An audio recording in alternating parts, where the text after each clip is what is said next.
Sir ఇప్పుడు మీరు politics లోకి మళ్ళా వెళ్ళే అవకాశం అలాగా నేను ఎప్పుడు వెళ్ళలేదు, ఇప్పుడు వెళ్ళను.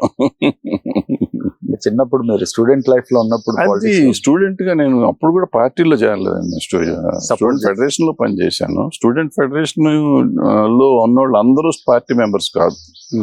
కొంతమంది అయ్యేవారు, కొంతమంది అయ్యేవారు. నేను అవ్వలేదు.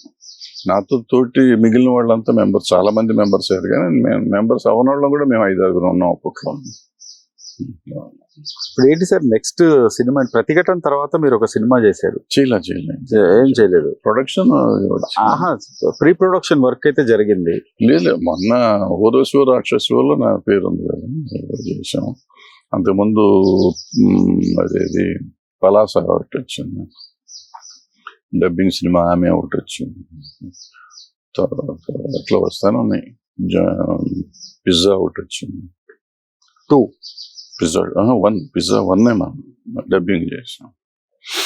సో అట్లా ఇట్లో ఇన్వాల్వ్ అవుతున్నా. అంటే డైరెక్ట్ గా నేను ఫుల్ 100% నాది ఏది లేదు. నేను 100% గా సినిమా చేసింది లేదు. ఆ డబ్బింగ్ సినిమాల వరకు కొంతవరకు పార్ట్నర్షిప్ లు ఉన్నాయి ఈ సినిమాల్లో. సార్ ఇప్పుడు మీరు బాగా తెలిసిన వ్యక్తిగా, చిరంజీవికి ఆప్తులు, మీరు సన్నిహితులు. చిరంజీవి గారిని ఇండస్ట్రీ పెద్దగా ఉండమంటే, ఇప్పుడు మీరన్నట్టు ఒక దిశానిర్దేశం లేకుండా అయింది కదా. ఆయన ఉండమంటే నేను పెద్దగా ఉండను, బిడ్డగా ఉంటాను అనడంలో ఆంతర్యం ఏంటి? అసలు పెద్దన్న బిడ్డన్న బాధ్యత తీసుకుంటున్నట్టే కదా. ఇంటి పెద్ద బాధ్యత తీసుకుంటాడు, ఇంట్లో బాధ్యత గల బిడ్డ అంతే బాధ్యత తీసుకుంటాడు. సో అతను బిడ్డగా తీసుకుని లేదు, మనం ఎందుకు దానికి వెళ్ళకటం? పైగా ఆయన నన్ను ముదురన్నాడు నిన్న స్టేజ్ మీద కూర్చొని. భరద్వాజ్ గారు, కళ్యాణ్ గారు కెలుగుతున్నారు, వాళ్ళిద్దరు ముదురులు అన్నాడు. మేము అంత ముదురులేం కాదు అంటే ఒకటి అర్థమైంది ఏంటంటే ఆయన కూడా ముదురని ఒప్పుకున్నాడు అనమాట. ఏంటి సార్ ఏ విషయంలో? నిన్నదే చిత్రపురి స్టేజ్ లో ఇదే విషయం. పెద్ద అని వీళ్ళిద్దరే కెలుగుతూ ఉంటారు ఎప్పుడు నన్ను. వాళ్ళిద్దరు ముదురులు, వాళ్ళు ఏ ఉద్దేశంతో అంటున్నారు నాకు తెలియదు, నేను బిడ్డగా ఉంటానని చెప్పాడు ఆయన. సో ఆయన కూడా ముదురని ఒప్పుకున్నందుకు సంతోషం. ఫస్ట్ పాయింట్, ఆయన ఎట్లా ఉంటే అట్లా ఉండండి, బాధ్యత తీసుకుంటానని ఒప్పుకున్నాడు కదా, ఓకే అయిపోయింది. సార్ ఇప్పుడు మూవీ ఆర్టిస్ట్ అసోసియేషన్ వాళ్ళకి ఏదన్నా చెయ్యాలనుకుని ఏ హాస్పిటల్ వాళ్ళు ముందుకొస్తే, ఇప్పుడు విష్ణు గారిని అప్రోచ్ అవ్వాలా, చిరంజీవి గారిని చీఫ్ గెస్ట్ గా పిలవాలని ఉంటే ఆయన్ని కూడా పిలవచ్చా? ఇప్పుడు చిరంజీవి గారిని పిలవటానికి చిరంజీవి గారిని డైరెక్ట్ గా పిలవచ్చు. మూవీ ఆర్టిస్ట్ అసోసియేషన్ ఎందుకు? అంటే వాళ్ళకి ఏదన్నా మనం చెయ్యాలనుకో చేయమనండి. ఆఫీస్కి వెళ్ళి చెప్తే వాళ్ళే చేస్తారు. ఫోన్ చేస్తే విష్ణు వస్తాడు, లేకపోతే విష్ణు గారు అలా వైస్ ప్రెసిడెంట్, ట్రెజరర్, సెక్రటరీ వస్తారు, మాట్లాడతారు. చిరంజీవి గారు కూడా వస్తారు. చిరంజీవి గారు మీరు అడిగితే చిరంజీవి గారు వస్తారు. చిరంజీవి గారు ఇప్పుడు ఇప్పుడు నేనే ప్రెసిడెంట్ అనుకోండి కొంచెంసేపు. మీరే ప్రెసిడెంట్ సార్, అదే నేను అడిగాను. అసోసియేషన్ నేను ప్రెసిడెంట్ అనుకున్నా కొంచెంసేపు. నేను ప్రెసిడెంట్ అయితే నాకు ఫోన్ చేసి, ఏమంటే మీ అసోసియేషన్కి మేము హాస్పిటల్ నుంచి మీకు పని చేస్తాము అన్నారు మీరు. ఎగ్జాక్ట్. సంతోషం సార్, వస్తాం అంటాం మేము. మా మెంబర్లకి మేము నోటు పంపిస్తాం, ఇట్లా పలానా హాస్పిటల్ వాళ్ళు ఇదంతా చేస్తారంట. వాళ్ళు ఆల్రెడీ మొన్న టెస్ట్లన్నీ ఏదో హాస్పిటల్ లాగా స్పాన్సర్ చేశారు. వీళ్ళందరినీ పంపించారు, 2 హాస్పిటల్స్కి పంపించారు, 2 చోట్లకి టెస్ట్లకి పంపించారు. 2 సార్లు మొత్తం 600 మెంబర్లకు 700 మెంబర్లకి టెస్టులు జరిగినాయి. 2 సార్లు ఫ్రీ టెస్టులు చేశారు. సో వాళ్ళు చిరంజీవి గారు కూడా రావాలండి అని అడిగితే, ఈ చిరంజీవి గారికి వీళ్ళు ఒక మాట చెప్తారు కానీ, బట్ అఫిషియల్ గా మీరు అడగాలి. చిరంజీవి గారి స్థాయికి వీళ్ళు ఆర్డర్ ఇచ్చి పంపించలేరుగా. అంటే ఇప్పుడు చిరంజీవి గారే కదా, బాలకృష్ణ గారు మూవీ ఆర్టిస్ట్ ప్రెసిడెంట్ అనే XYZ ఎవరైనా ఉన్నా, Tom, Dick and Harry, Chiranjeevi గారు రావడానికి ఎలాంటి అభ్యంతరాలు? అంటే అక్కడ ఉన్న బ్యారికేడ్స్ అలాంటివి అయితే ఎందుకంటే చిరంజీవి గారు సరే అతీతం అయిపోయాడు. వీళ్ళందరికంటే ఎక్కడో ఉన్నాడు ఆయన. చిరంజీవి గారే కదా ఇప్పుడు అన్న మేజర్ ఆర్టిస్టులు అందరూ మనకు అందుబాటులోనూ లేరు, మనకు అందే స్థితిలోనూ లేరు. వాళ్ళకి కావాలంటే వస్తారు, లేదంటే వస్తారు. అంతేగాని మూవీ ఆర్టిస్ట్ అసోసియేషన్ ప్రెసిడెంట్ చెప్తే వస్తారు, లేకపోతే వాళ్ళు నుంచుంటారు, కూర్చోమంటే అది అమాయకత్వం. అది ఇంపాసిబుల్, అది జరిగే పని కాదు. సో మీకు ఏ ఆర్టిస్ట్ కావాలన్నా కానీ డైరెక్ట్గా ఆర్టిస్ట్ దగ్గరికి వెళ్ళి, సార్ నేను సో వాలంటరీ ఇది చేయబోతున్నాను, మీ సపోర్ట్ కావాలండి అంటే వాళ్ళకి నచ్చితే చేస్తారు. ఆయన బాలకృష్ణ గారు క్యాన్సర్ హాస్పిటల్ ఏ పని ఉన్నా కానీ ఫోన్ చేస్తే చేస్తారు. మోహన్ బాబు గారు వాళ్ళ స్కూల్లో కానీ ఎక్కడైనా సీట్లు కావాలంటే ఆయన చేస్తున్నారు. హార్ట్ మన మోహన్ బాబు, మహేష్ బాబు గారు చేస్తున్నారు. అట్లా ఎవరు చేసేది వాళ్ళు చేస్తున్నారు, ఎవరి పరిధిలో ఉందో వాళ్ళు చేసుకుంటున్నారు. యాక్టివ్ పార్ట్ ఏం తీసుకోబోతున్నారు సార్ మీరు? ఏం లేదు, ఇట్లా సరదా కౌరులు చెప్పుకోవటం తప్ప. మిమ్మల్ని మళ్ళీ ఒక దర్శక నిర్మాతగా చూడలేమంటారా? చూడకూడదు అని చూడలేము అని నేను అన్ను. నేను పోయేదాకా ట్రై చేస్తాను ఉంటాను. ఈ ట్రయల్ కుదురుతుందో నాకు తెలియదు. కుదిరితే ఉంటారు, కుదరకపోతే చూడరు. థంబ్నెయిల్స్ ఒకటి, చెప్పే విషయం ఒకటి, చేసే యూట్యూబ్ ఛానల్స్ మీద మీ కమెంట్. మనం ఏం చేయట్లేదు సార్. ఇప్పుడు నాదే ఉంది. ఈ థంబ్నెయిల్స్ గొడవ వచ్చిన కాంచి మా వాళ్ళకి చెప్పా, థంబ్నెయిల్ సరిగ్గా పెట్టండి, మీరు బూతులు గీతులు పెట్టబాకండి అన్నా. నా చూడటం మానేశారు. థంబ్నెయిల్నే చూశారు, నాకు అర్థమైంది. సో ఇప్పుడు మా వాళ్ళంతా, సార్ మీరు ఎప్పుడు దీంట్లో ట్రెండింగ్ లో ఉండేవారు, మీరు ట్రెండింగ్ లో ఉండకపోయిందా? ఇప్పుడు నాకు అనుకుంది, నేను చెప్పడమే కదా రికార్డింగ్. సార్ సరదాగా చెప్తున్నా. ఇప్పుడు మీరు చాలా సరదాగా నవ్వుతూ చెప్పారు, చిరంజీవి ముదిరి అన్నాడు నన్ను, కళ్యాణ్ గారిని. నేనేం చేస్తా అంటే, మీరు చాలా సీరియస్ గా ఇలా పెట్టినది ఒకటి థంబ్నెయిల్ పెట్టేసి చిరంజీవి ముదురు, చిరంజీవి ముదురు అక్కర్లా, చిరంజీవి ముదురు అన్న భరద్వాజ్ ముదురు అన్న భరద్వాజ్ అంటే అయిపోయింది. మీకు థంబ్నెయిల్ అయిపోయింది, నడిచిపోతుంది. అది ఇట్లాగే ఉంటాయి అన్ని, ఇలాగే ఉంటాయి సార్. ఇట్లాగే ఉంటాయి. అంటే ఇప్పుడు సేమ్ సినిమా లాగానే ఛానల్స్ కానీ లేకపోతే యూట్యూబ్ ఛానల్స్ కానీ యాసిస్ అలాగే సార్. యూట్యూబ్ ఛానల్స్ అయితే తప్పు లేదండి. యూట్యూబ్ ఛానల్స్ అంటే సర్వైవల్ సార్. మీరు చిన్న ఛానల్, నేను చిన్న ఛానల్ సార్. మన సర్వైవల్ కోసం మనం తప్పుడు పనులు చేస్తాం కొంచెంసేపు అనుకున్నాం. ఇవాళ నెంబర్ 1 ఛానల్, నెంబర్ 2 ఛానల్ అనుకున్న ఛానల్స్ ఉన్నాయి. శాటిలైట్ ఛానల్స్ వాళ్ళు కూడా వాళ్ళు యూట్యూబ్ లో పెట్టి థంబ్నెయిల్స్ ఇట్లాగే పెడుతున్నారు. అదే పెద్ద పెద్ద ఛానల్స్, వాళ్ళకి అవసరం లేదుగా. ఇప్పుడు మనకంటే సర్వైవల్, మనకి యూట్యూబ్ లో పెట్టుకుంటేనే. ఇప్పుడు మీకు యాంకర్ వాళ్ళు డబ్బులు ఇస్తారు కాబట్టి ఆ ఛానల్ వాళ్ళకి డబ్బులు కావాలి కాబట్టి చేస్తారు. వాళ్ళు కష్టపడి ఏదో ఒక లేని పెడతారు. మీరు చెప్పినట్టు చిరంజీవి ముదురు అని పెట్టుకుంటారు, ఇది చేస్తారు, వాళ్ళు వస్తుంది వాళ్ళకి. అది వాళ్ళ సర్వైవల్ కోసం చేస్తున్నారు. కొంతలో కొంత వీళ్ళ మీద సింపతి తెచ్చాం. ఆల్రెడీ కోట్లు వస్తున్నాయి వాళ్ళకి, పబ్లిసిటీలు, అడ్వర్టైజ్మెంట్లు, వాటిలో ఇట్లో డబ్బులు వస్తున్న ఛానల్స్ ఇటువంటివి పెడతా ఉంటారు. వాళ్ళు సినిమా సినిమా న్యూస్ లేస్తారు. దాంట్లో పెట్టే హెడ్డింగ్లు ఏంటండి, సమంత అయిపోయింది, అనుష్కని వదిలేశారు అందరూ, ఎవరిని అంత, చిరంజీవి పని అయిపోయింది, బాలకృష్ణ పని అయిపోయింది. ఎవళ్ళ పని ఇక్కడ ఎవ్వరి పని అవ్వదు. రెగ్యులర్ గా అందరూ గ్రేటే, ఎవ్రీబడి ఈజ్ గ్రేట్ హియర్. ఎవరికి వాళ్ళకి ఇష్టం లేకపోతే వాళ్ళు చేయరు. వాళ్ళకి ఇష్టమై చేస్తా ఉంటే కొన్ని 100 మంది ఒక్కొక్కరు ఇంటి ముందు ఉంటారు. టాప్ పొజిషన్ కి వస్తే ఆ టాప్ పొజిషన్ అలాగే ఉంటుంది, అది ఎక్కడికి పోదు. వీళ్ళు అనవసరంగా ఇవన్నీ పెడితే మనం చూస్తాం, అబ్బా పెట్టగానే ఈ పాప ఏమైపోయిందో అని చూస్తాం. ఏం అవ్వదు పాప, లోపల కూడా ఏముండదు పని. లోపల నిజంగా ఉంటే అనుకోవచ్చు, లోపల ఏముండదు. సో అంటే వాళ్ళే సర్వైవల్ కోసం అంత చేస్తున్నప్పుడు మన బొట్టోళ్ళం ఎంత అండి, చిన్నోళ్ళం. మీరు అలా అనకండి సార్, మీరు వారది సార్. అప్పటికి నేను పెడతలా, నేను అంటున్నా పాపం, ఐ సింపథైజ్ దెమ్. నేను పెడతాం తప్పని నేను చెప్తున్నా, 100% తప్పు అండి. మిస్లీడ్ చేయటం తప్పు, జనాన్ని మిస్లీడ్ చేయటం అనేది తప్పు, 100% కాదని నేను అంటలా. బట్ సింపతియే, ఎందుకంటే పెద్దవాడు చేస్తున్నాడు. ఇప్పుడు మన దేశం ఎట్లా అయిపోయిందంటే లంచాలు తీసుకుంటున్నారు అనేది ఒకప్పుడు మా చిన్నప్పుడు చాలా పెద్దగా నేరం. ఇప్పుడు లంచం తీసుకోకుండా ఎవడు పని చేస్తాడండి అంటున్నారు ఎవరికైనా చెప్తే. పై డబ్బులు వస్తాయా అని పెళ్లి చూపుల్లో కూడా అడుగుతున్నారు. సో ఇవన్నీ అప్పుడు గీతం అనేవాళ్ళు రహస్యంగా. ఇప్పుడు ఎంత వస్తుంది మీకు పైన, డైరెక్ట్ గా అడుగుతున్నారు. సో ఉద్యోగం ఫలానండి, ఆ ఉద్యోగంలో డబ్బులు రావంటే వద్దులే అమ్మా అంటారు. నిన్న ఒక దానిలో చూశాను సార్, మీ ఇంటర్వ్యూ చూశాను, నేను ప్రిపేర్ అయ్యా కొంచెం. దానిలో నాగేశ్వరరావు గారు పని అయిపోయింది, ఆయన ఒక లీన్ పీరియడ్ లో ఉన్నప్పుడు, లేకపోతే ఎన్టీ రామారావు గారికి కూడా ఒక లీన్ పీరియడ్ వచ్చినప్పుడు, తర్వాత మళ్ళీ వాళ్ళు బౌన్స్ బ్యాక్ అయ్యారు. బౌన్స్ బ్యాక్ అయినప్పుడు వెళ్ళిపోయిన ప్రొడ్యూసర్లు అందరూ ఇంటి ముందు క్యూ కట్టారు. Suppose for example Premabhishekam Nageswararao గారి, ఆయన పని అయిపోయింది, ఆయన ఏదో అమెరికా వెళ్ళారు అనారోగ్యం రీత్యా. తర్వాత మళ్ళీ రిటర్న్ అయిన తర్వాత ప్రేమాభిషేకం, అప్పటి వరకు అందరూ మొహం చూడని ప్రొడ్యూసర్లు ఆయన చూసి కార్లు కూడా తిప్పుకుని వెళ్ళిపోయేవాళ్ళు. అప్పటిదాకా ఫుడ్ క్యారియర్ ఇచ్చిన వాళ్ళు కూడా వెళ్ళిపోవటం, ఆ రోడ్డు మీదకి రాకపోవటం, ఇవన్నీ చదివాను, మీరు విన్నాను, మీరు చెప్పిందే. దానిలో వాళ్ళు ₹1 కోటి తీసుకుందారు అనుకున్నాను సార్. ఫర్ ఎగ్జాంపుల్ ఆ లీన్ పీరియడ్ వచ్చినప్పుడు ఏం లేదు, తర్వాత మళ్ళా ఒక సినిమా ప్రేమాభిషేకం లాంటిదో లేకపోతే ఎన్టీ రామారావు గారి హేమాహిమీ సినిమా లాంటిదో హిట్ అయింది. ఆ ₹1 కోటి తీసుకున్న దానికి హేమాహిమీలో లీన్ పీరియడ్ తర్వాత హిట్ అయిన దానికి మరి 3 కోట్లు పెంచారు వాళ్ళు రెమ్యూనరేషన్. వాళ్ళు ఉన్నంతకాలం రీజనబుల్ గా పెంచారు, రీజనబుల్ గా ఉన్నారు, రీజనబుల్ గా పెంచారు. కానీ ఇప్పుడు మన సూపర్ స్టార్స్ అందరూ, సూపర్ స్టార్ అంటే ఒక పర్సన్ అని చెప్పట్లేదు నేను, సూపర్ స్టార్స్ టాలీవుడ్ లో ఉన్నోళ్ళు ఒక 10 కోట్లు తీసుకున్న వాళ్ళు కూడా అమాంతం 60 కోట్లకి.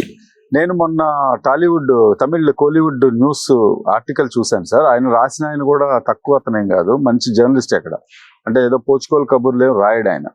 దాని లోపల 120 కోట్లు తీసుకుంటున్న దళపతి విజయ్ అంటే 120 కోట్ల దాకా వెళ్ళిపోయిందా, లేకపోతే ఇది అసహజమా, లేకపోతే రూమర్సా, ఇది ఏంటి సార్? నిజంగా నాకు అర్థం కావట్లేదు. మిమ్మల్ని అడిగి తెలుసుకోవాలనుకున్నాను. నిజమే, తీసుకుంటున్నారు 120 కోట్లు. వాళ్ళు ఇస్తున్నారు, మనం ఇస్తున్నాం కదా. ఇచ్చేది ఎవరు? ప్రొడ్యూసర్. మరి మనం ఇస్తున్నప్పుడు మీకేంటి బాధ? మనకి ఇప్పుడు ఇందాక నన్ను అడిగారు, మీరు సినిమా తీస్తారు, ఇవన్నీ చూస్తా వింటూ సినిమాలకి వెళ్ళాలి. ఇంకా ఏ ప్రాబ్లం? ఇప్పుడు ఏమవుతుంది ప్రాబ్లము, ఓ సినిమా ఉంటుంది, వాడు ఆ పర్టికులర్ హీరో 5 లక్షలు ఇస్తేనే ఎక్కువ అనుకునేవాళ్ళం ఆ సినిమా తీసే ముందు. మన దరిద్రానికో అతని అదృష్టానికో సినిమా సూపర్ డూపర్ హిట్ అయింది. అతను నెక్స్ట్ సినిమాకి 4 కోట్లు 5 కోట్లు అడుగుతున్నాడు. ఎక్కడ 5 లక్షలు, ఎక్కడ 4 కోట్లు? 4 కోట్లు. హీరోయిన్లు కూడా దగ్గర అట్టగా హిట్ అయితే అడుగుతున్నారు. అందరు కాదు, హిట్ అయితే వాళ్ళు అంత కాదు, బట్ ఎక్కువ సార్. అంటే ఇంతకు ముందు సినిమా నిర్మాణాలు అయినాయి, ఇంతకు ముందు సూపర్ స్టార్స్ ఉన్నారు. ఇంతకు ముందు గట్టిగా మాట్లాడాలంటే ఇప్పుడు స్టార్లు ఉన్నారు, అప్పుడు లెజెండ్స్ ఉన్నారు. కానీ ఇప్పుడు అంత డ్రాస్టిక్. ఇప్పుడు అన్నీ కాకుండా ఇందాక మీరు అడిగారే, అవి కూడా వస్తాయి. ఎక్స్ట్రా 20 పీపుల్ అనేది కూడా దాంట్లో వస్తాయి, ఇటుతో పాటు యాడ్ అని వస్తాయి. 1+1 ఆఫర్. అవన్నీ రకరకాలు ఉన్నాయి. జనం అంటే మన మనస్తత్వం మనం మారిపోయాం. ఇప్పుడు ప్రొడ్యూసర్ కమాండ్ చేసేవాడు ఇంతకు ముందు, ఇప్పుడు కమాండ్ చేసే పొజిషన్ లేదు. మన స్టార్లు కూడా 60, 70, 80 కోట్ల దాకా వెళ్ళటం నిజమేనా సార్? 80 ఏంటి, 100, 120, 130 కూడా ఉంది మన తెలుగు స్టార్స్. మరి అంత ఉన్నాయి. మార్కెట్ కొనుక్కునేవాడు ఉన్నాడు, ఇచ్చేవాడు ఉన్నాడు. ఇచ్చేవాడికి లేని బాధ మనకెందుకు మధ్యలో? మనం ఎందుకు బాధపడాలి? కానీ రీసెంట్ గా ఒక super hit mass cinema super hit అయింది సార్. సినిమా పేరు ఎవరు చెప్పట్లేదు, చాలా ఫ్లాప్లు వచ్చాయి ఈ మధ్యలో. మాస్ హిట్ అయింది. 5 రోజుల కలెక్షన్ కలిపి 50 కోట్లే వచ్చింది. ఇప్పుడు ఒకవేళ మనం అనుకున్న పరిస్థితి 100 కోట్ల రెమ్యూనరేషన్ ఉండుంటే ఆ 100 కోట్లకి ఇంకో 50 కోట్లు కంప్లీట్ గా మేకింగ్ ఛార్జెస్ కానీ నిర్మాణ వ్యయం అయితే 150 కోట్లు ఎక్కడ, వచ్చిన 50 కోట్లు ఎక్కడ? 50 కోట్లకే వీళ్ళు మాకు సూపర్ హిట్ అయింది, బంపర్ మాస్ హిట్ అయిందని ఎలా చెప్పుకుంటున్నారు అనే పాయింట్ అర్థం కావట్లేదు. అంటే నేను లాస్ట్ 5 years నుంచి ఈ కమర్షియల్స్ మారిపోయింది సినిమా ఇండస్ట్రీలో. లాస్ట్ 4-5 years నుంచి మధ్యలో కరోనా వచ్చినాక ఇంకా మారిపోయింది. ఏంటంటే ఓటీటీ ప్లాట్ఫామ్స్ ఒకటి కొత్తగా వచ్చినాయి. ఓటీటీలో అబ్నార్మల్గా డబ్బులు ఇస్తున్నారు. ఓటీటీ డబ్బులు డిజిటల్ మార్కెటింగ్ అంటే ఓటీటీ డబ్బులు వస్తున్నాయి. ఆ డబ్బులు దీంతో సంబంధం లేదు. ఇప్పుడు మీరు చెప్పిన దానికి 50 లక్షలు 50 కోట్లు ఇక్కడ వచ్చింది అనుకోండి, ఆ డిజిటల్ మార్కెటింగ్ శాటిలైట్ కలిపి ఇంకో 100 కోట్లు వస్తుంది. హిందీ డబ్బింగ్ ఒకటి వచ్చింది. హిందీ డబ్బింగ్ అని కొత్తగా ఒక మార్కెట్ వచ్చింది మనకి. స్టార్స్ కి హిందీ డబ్బింగ్ 2-3 ఫైట్లు ఉన్నాయంటే హిందీ డబ్బింగ్ పలానా హీరోకి ఎంత అని రేట్లు పెట్టేశారు అక్కడ. అది వస్తుంది.